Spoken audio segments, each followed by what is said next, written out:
I thought I had finally made it. After decades of sacrifice, I signed the papers for my dream, a $2 million villa perched on the oceanfront, with nothing but the sound of waves to keep me company. I wanted silence, peace, and space to breathe. But my phone rang, and the voice on the other end shattered everything. It was my sister, Melissa. She didn't bother with a greeting. "We're on our way to you. There will be 15 of us. Prepare beds, towels, slippers. Food will be staying for 3 weeks. We'll be there in 40 minutes, so hurry up." I stared at the phone in disbelief. 15 people. 3 weeks. My sanctuary, my lifelong reward, was about to be turned into her personal resort. My heart raced, but instead of panicking, I felt a strange calm spread through me. I smiled, because I had a plan. When Melissa hung up, I stood frozen in the middle of my half-unpacked living room. The phone still pressed against my ear, even though the line had gone dead. The Pacific stretched endlessly outside my window, waves rolling in steady rhythm, but all I could hear was the echo of her command: "Prepare beds, towels, slippers, food. 15 of us, 3 weeks." My hands shook as I set the phone down on the granite counter. For years I had dreamed of this exact view. The endless horizon, the salty air rushing through wide-open windows, the faint cries of seagulls over the cliffs. I'd worked double shifts as an engineer, skipped vacations, lived frugally while others splurged, all for this moment. This house wasn't just property, it was my sanctuary, and Melissa, my own sister, had decided it was hers too. I remembered the tone in her voice. It wasn't a request, it wasn't even a suggestion, it was a demand, delivered with the certainty of someone who had gotten her way too many times before. Growing up, Melissa had always been the one who snapped her fingers, and I was the one who cleaned up the mess. When she wanted my new clothes, she borrowed them and never returned them. When she needed help with rent in her 20s, I wrote the checks, convincing myself it was just for now. And when she couldn't afford her son's tuition, I dipped into my savings again, telling myself, family comes first. But now? Now she wanted my home. The irony made me laugh, though my chest tightened. I had just moved in a week ago. Cardboard boxes still cluttered the hallway, art pieces leaned against the wall waiting to be hung. My bed frame hadn't even been assembled yet. I was still sleeping on a mattress on the floor. And Melissa thought she and her friends, 15 strangers to me, could just waltz in and set up camp for 3 weeks? I closed my eyes, remembering her exact words. "We'll be there in 40 minutes, so hurry up." Not a question? Not a courtesy? Just an order. She didn't even pause to ask if I was available, if I was comfortable, if I was willing. She assumed that, because I had more than she did, I owed her everything.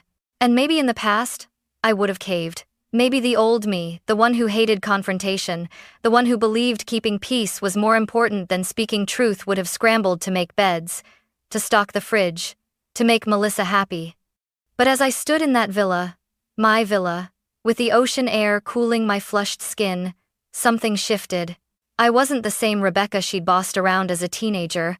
I wasn't the same woman who had quietly covered her debts or smiled through her insults at family dinners. No, this was my line in the sand. My eyes landed on a crystal wine glass I had unpacked earlier. The sunlight struck it, scattering tiny rainbows across the marble countertop. Fragile, beautiful, but resilient if held the right way. I picked it up and whispered to myself, this time, things will be different. Because Melissa thought she could barge into my villa. She thought she could take over my life the way she always had. But she had no idea what I had planned for her. The sound of the ocean faded as my mind pulled me backward, into years I had tried to bury. Melissa had always been the kind of person who took without asking, and if you dared to say no, she'd make you feel guilty until you gave in anyway. I remembered the first time she called me for help. I was 23, fresh out of college, barely making ends meet with my entry-level job. She wanted money for rent. "Just a couple hundred, Becky," she'd pleaded, using that sugary voice that made her sound almost innocent. "I'll pay you back the moment I get my next paycheck." I gave it to her, of course. She never repaid me. Years rolled on, and the numbers grew larger. When her credit cards maxed out, she called me. When her car broke down, she called me. When her son needed new clothes, she called me. And every time, the story was the same: she was desperate, she promised repayment, and she always failed to deliver. The biggest blow came when her daughter went off to college. I had been saving for my dream home, watching every dollar like a hawk. Melissa, on the other hand, had spent lavishly designer handbags, spa weekends, vacations with friends. Then suddenly, when tuition was due, she turned to me. "Becky, you've always been the responsible one. You have money. Can't you help just this once? Just this once." How many times had I heard those words? Too many. But I paid. I paid because I didn't want my niece to suffer for her mother's recklessness. And then there was the wedding. Melissa wanted the grandest event possible: flowers flown in, a ballroom dripping in gold and crystal, a gown that cost more than my car. Of course she didn't have the money for it. "Please, Becky," she whispered to me over coffee one afternoon, her hands clutching mine dramatically. "You're the only one I can count on. This day means everything to me." I signed the check. I told myself it was love, that family was worth the sacrifice. But deep down, a voice inside me whispered the truth. Melissa didn't value me. She valued what I could give her. Now, standing in my villa, I could see the pattern clearly. It wasn't love. It wasn't sisterhood. It was entitlement, decades of it, layered like bricks on my shoulders. Melissa had always assumed I'd be there to catch her when she fell, and I had. But now she wanted to turn my lifelong dream into her playground. The more I thought about it, the angrier I became. This villa was supposed to be my fresh start, a reward for every sleepless night, every overtime hour, every holiday I'd spent at the office instead of at home. Yet, in Melissa's mind, my sacrifices meant nothing more than free vacations for her and her freeloading entourage. I walked to the mantelpiece, where I had placed a single framed photograph, our parents, long gone, smiling on the porch of our childhood home. My chest ached. They had raised us with the same lessons: work hard, be kind, respect what belongs to others. Somehow, Melissa had chosen to forget all of that. I touched the frame and whispered, "You'd be ashamed of her if you knew. And maybe, just maybe, you'd be proud of me for what I was about to do." Because this time, Melissa wasn't going to get what she wanted. 40 minutes felt like 4 seconds. I hadn't even finished unpacking the box of dishes in my kitchen when the rumble of engines echoed up the coastal road. I stepped to the window, and my stomach dropped.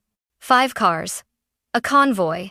Melissa's black SUV at the front like a general leading her troops, followed by sedans stuffed with people, a pickup truck piled high with coolers and beach chairs.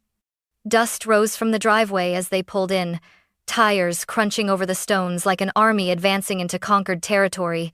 I tightened my grip on the counter, the cool granite grounding me. My villa, the home I had saved for, dreamed of, cried over, was about to be stormed. Car doors slammed in rapid succession. Laughter erupted. Children shrieked. Someone yelled, "Wow, this place is insane." And then I saw her, Melissa, emerging from the SUV with oversized sunglasses, her hair whipping in the breeze like she was about to film a commercial. "Becky," she called, spreading her arms wide as though this were some joyful reunion. "Look at this paradise. You lucky, lucky girl." I didn't move. My front door stood between us, solid oak with frosted glass panels. I thought for a fleeting second about leaving it locked, pretending not to be home. But the pounding on the door came before I could even decide. "Come on, sis. Open up. We drove 4 hours to get here." I opened the door an inch, just enough to meet her smug smile. "Melissa, I told you. I'm not ready for guests." She didn't even hesitate. She shoved the door wider and brushed past me into the foyer, her perfume filling the air. Behind her, a flood of bodies poured in, faces I didn't recognize, dragging suitcases, lugging boxes of snacks and beer, shouting to one another like this was some frat house weekend. "Check out that pool!" someone shouted from the hallway. "This kitchen is massive," another voice echoed.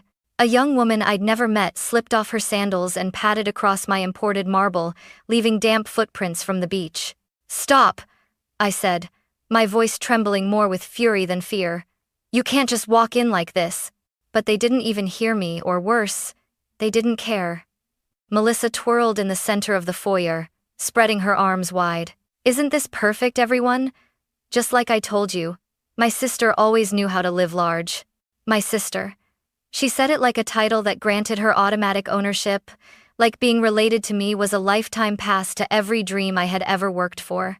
I followed her gaze as she pointed toward the staircase. The master bedroom's upstairs, right? I'll take that one. It has the best view. My heart lurched. No, I said sharply, stepping into her path. That's my private space. Her sunglasses slid down her nose, revealing the icy glint in her eyes. Becky, don't be selfish. We're family. And besides, you've got plenty of space. Behind her, more voices cheered, dragging their belongings deeper into my home, rearranging my furniture like they owned the place. A man popped open a cooler, the crack of a beer can filling my pristine living room. In less than 10 minutes, my villa, the sanctuary I had dreamed of, was no longer mine. It was theirs. And Melissa, my sister, stood at the center of it all, smiling as if she had won. I stood frozen at the base of the staircase, watching Melissa march upward like a queen ascending her throne. Her heels clicked against the polished wood, echoing through the villa like a countdown to war. Melissa, I snapped, following her. That room is off limits. It's mine. She tossed her head back, her laugh sharp and dismissive. Oh, Becky, don't be ridiculous. It's just a room. And everyone knows the host gives up the best space for her guests. Guests? I hissed. You're not guests. You invited yourself and 15 people I've never even met. She didn't answer. Instead, she threw the double doors of my master bedroom open wide. Sunlight poured in, illuminating the balcony overlooking the Pacific. My sanctuary. My dream. She stepped inside, as though it had always belonged to her. 2 women I didn't recognize followed, dragging rolling suitcases across the hardwood. This is perfect for us, one squealed. The light in here will be amazing for selfies. No, I said, my voice trembling as I blocked the doorway. Nobody sleeps in here. This is my private space. Melissa turned slowly, pulling off her sunglasses. Her eyes were cold, calculating. Becky, stop being dramatic. You have 4 other bedrooms. This one suits me best. Besides, she glanced toward the balcony. I'll need the view for my morning yoga videos. My followers will love it. The casual entitlement in her tone made my stomach twist. I stepped forward, planting myself between her and the balcony. Get out. Her friends exchanged amused looks, as if this was some sort of performance. Melissa smirked. Really, Becky? After everything I've done for you? That line almost made me laugh. Everything she'd done for me? For years, I had been the one bailing her out, saving her from eviction, covering her mistakes. But in Melissa's warped version of reality, I was the selfish one. You don't get it, I said, my voice rising. This house isn't a vacation rental. It's not a free resort. It's mine. I bought it. I earned it. And you don't get to take it over. For a moment, silence filled the room, broken only by the sound of waves outside. Then Melissa's smirk hardened. She stepped closer, invading my space, her perfume sharp in my nose. You think this place makes you better than me? She sneered. You think money changes who's in charge here? I'm your sister, Becky. Family always comes first. Not like this. I shot back, my hands shaking but my voice steady. Not by force. Her eyes narrowed, and in that instant I saw the truth. She had never come here for a visit. She had come to claim what wasn't hers, the way she always had. Only now, the stakes were higher. Behind me, her friends had already flung open my closet doors, fingering my clothes, making comments about borrowing dresses. My blood boiled. Out, I shouted, louder than I'd ever spoken to Melissa in my life. All of you, out. Melissa froze, stunned by the force of my voice. For the first time, I saw a flicker of uncertainty in her eyes. But just as quickly, she masked it with a cold smile. You're making a big mistake, sis, she said softly. One you'll regret. And with that, she tossed her suitcase onto my bed, the final insult. For a moment, I just stared at the suitcase sprawled across my bedspread, its metal zipper glinting in the sunday. Something inside me cracked. Years of biting my tongue, of giving in for the sake of family harmony, of letting Melissa trample over every boundary I had ever set, all of it boiled up at once. Take it off my bed. My voice came out low, dangerous, trembling with fury. Melissa blinked, taken aback by my tone. Then her lips curled into a smirk. Oh, Becky, relax. You've got to learn to share. Family helps family, remember? Isn't that what Mom always said? Her words stabbed like knives. She knew exactly which strings to pull, always dragging our parents' memory into her manipulations. I said no. That single word rang through the room like a gunshot. The chatter behind us died down. For the first time, her friends stopped rummaging and looked at me as though realizing this wasn't a joke. Melissa tilted her head, her voice dripping with fake sweetness. Don't be selfish. Everyone here agrees, right? A chorus followed voices I didn't even recognize. She's got plenty of space. Why make such a fuss over one room? Come on, Becky. Don't ruin the vibe. One of the men cracked open a beer right there in my bedroom, foam spilling onto my hardwood floor. He raised the can toward Melissa. To family? My jaw tightened so hard I thought my teeth might break. Family doesn't invade, I snapped, turning on them. Family doesn't demand, and family sure as hell doesn't treat someone's home like a hotel. Melissa's smirk faltered.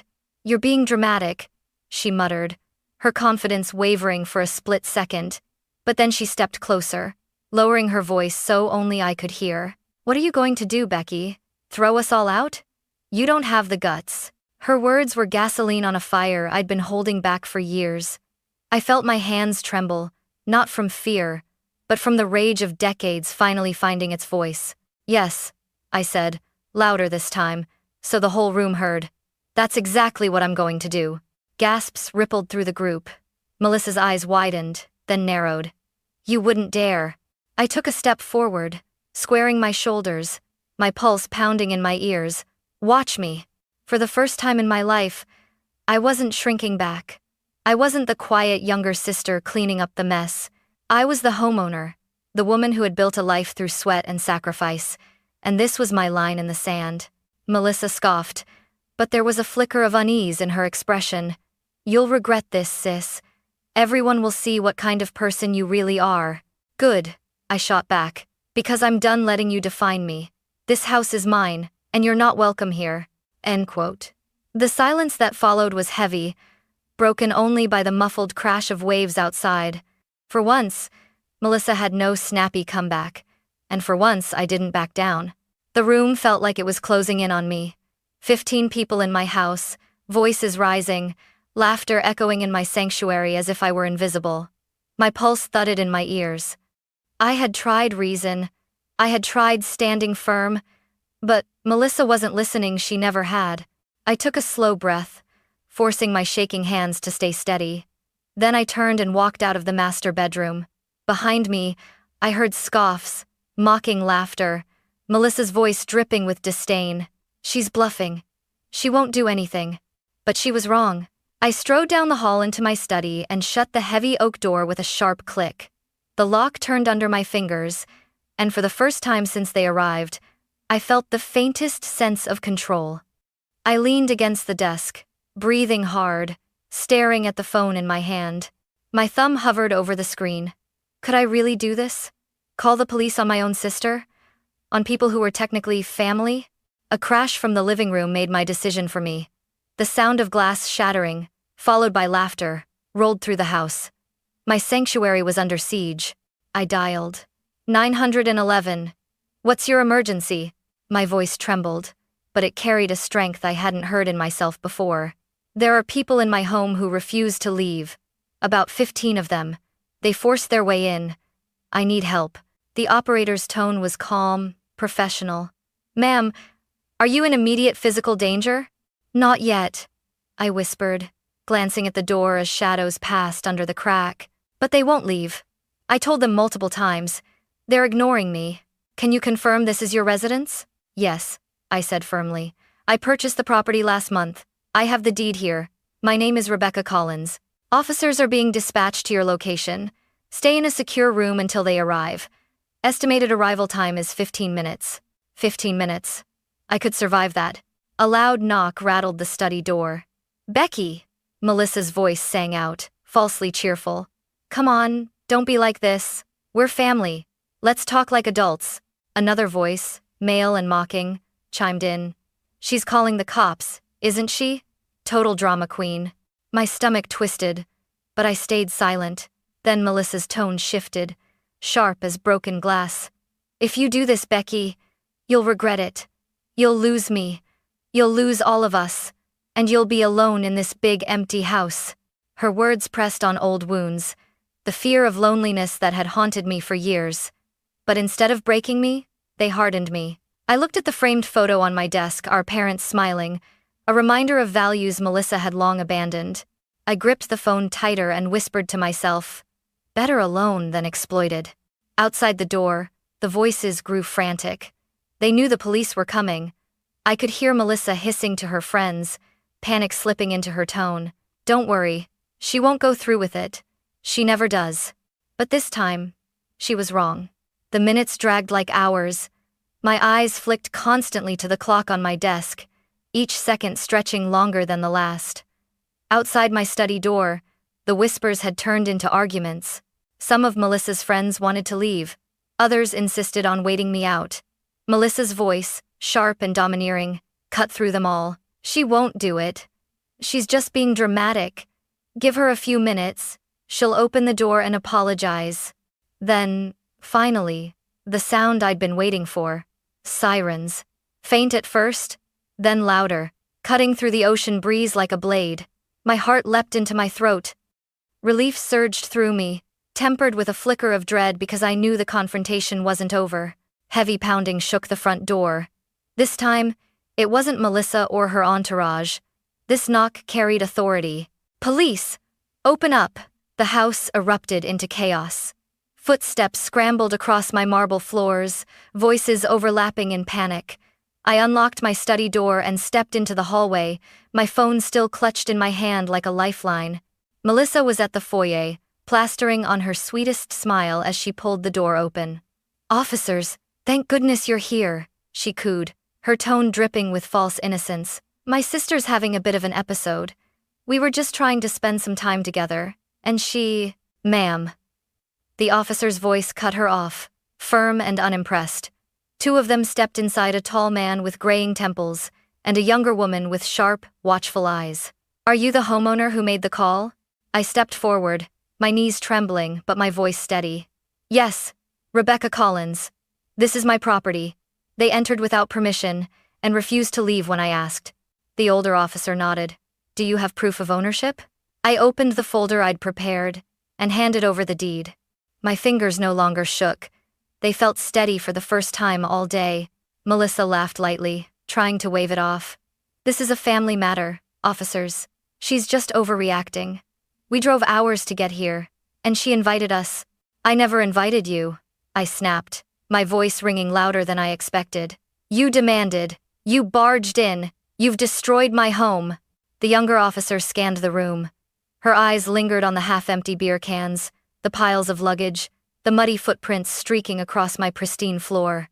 Her jaw tightened. Sir, the older officer said to me, do you want these individuals removed from your property? Yes, I said clearly, my voice unwavering. Every single one of them. Gasps rippled through the group. Melissa's smile faltered. Becky, don't do this, she hissed. Think about what you're saying. We're family. Family doesn't force their way into someone's home, I said coldly. The officer turned back to Melissa and her crowd. You have 15 minutes to gather your belongings and vacate. If you're still here after that, you'll be arrested for trespassing. The room exploded with protests. Some of Melissa's friends cursed under their breath as they started stuffing clothes back into suitcases. Others shot me dirty looks as though I were the villain.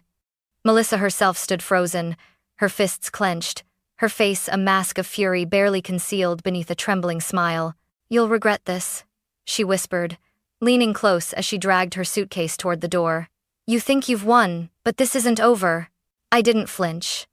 For the first time in years, I felt taller than her, stronger, untouchable. As the last of them shuffled out under the officer's watchful eyes, Silence began to creep back into my villa. My villa. And for the first time since that phone call, I allowed myself to breathe. When the door finally closed behind them, the silence was deafening. No more laughter bouncing off the walls. No more clinking beer cans or careless footsteps smearing dirt across my floors.